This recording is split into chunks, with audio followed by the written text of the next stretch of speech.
You set up your company, Saratoga Capital, during the Asian financial crisis. What made you think that your company could succeed when so many others in the region were failing?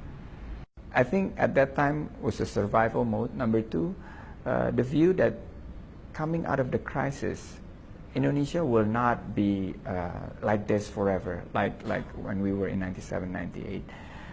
5 to 10 years while Asia will come out from the crisis, energy will be in high demand. So that was the first call that we made on investments.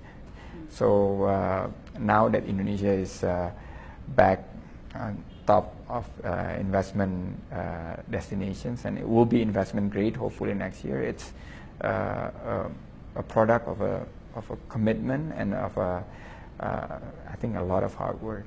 What drives you?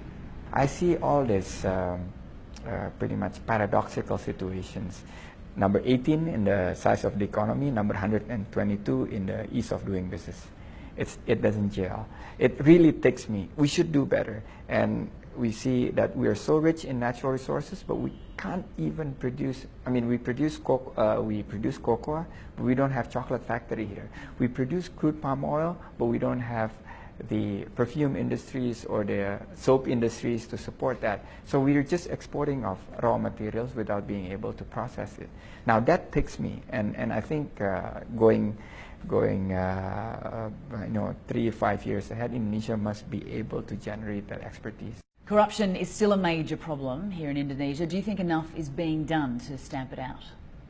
I think the government is really on the right track now, moving in the right directions, but the speed or the pace, people wanted to see more. I'm from the business community, and I can tell you that, well, there's some change. There are a lot of awareness of this, but there are still cases, and how you differentiate cases from systemic issues. You fix the systems, cases will always be there. But the systems, you got to fix it. Some would say that only a select few are actually benefiting from the resources boom, that the profits are not being distributed fairly, considering the tens of millions of Indonesians still living below the poverty line. Spot on, and I think you hit the nail on its head. Basically, if we're not careful, the rich will get richer, the poor will get poorer, and this gap will be the embryo of the next unrest. So as businessmen, as entrepreneurs, we need to make sure that the wealth is spread more equally, and therefore an equitable growth strategy, an inclusive one that includes the people. And that's why I spend a lot of time on empowering the micro, small, and medium enterprises, the micro entrepreneurs who basically define Indonesia's domestic demand.